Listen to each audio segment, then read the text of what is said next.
দীর্ঘ 7 বছরের প্রেমের পর অবশেষে বিবাহ বন্ধনে আবদ্ধ হলেন দক্ষিণী তারকা রাশমিকা মান্দানা ও বিজয় দেবরাকোন্ডা। রাজস্থানের উদয়পুরে বৃহস্পতিবার বিকেলে 5টায় শুরু হয় এই দুই তারকার বিয়ের রাজকীয় আয়োজন।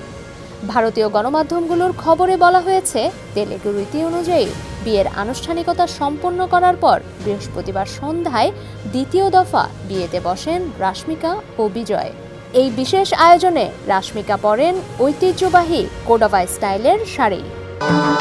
ভবিষ্যৎ হোক নিরাপদ, বিনিয়োগ হোক বিশ্বস্ত, আর আমার পছন্দ সল্ট বে।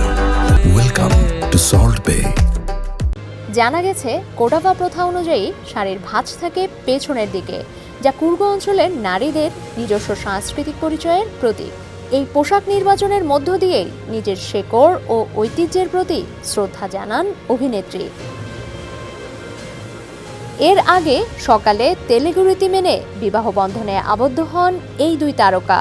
তেলেগু বিয়েতে রাশমিকার পোশাক ছিল অত্যন্ত নান্দনিক ও ঐতিহ্যবাহী।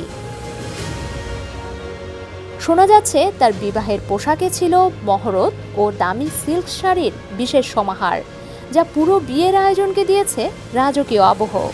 বিকেল 5টায় শুরু হওয়া কোডাভা বিবাহানুষ্ঠানটি 1 থেকে 2 ঘন্টা ধরে চলে বলে জানা গেছে।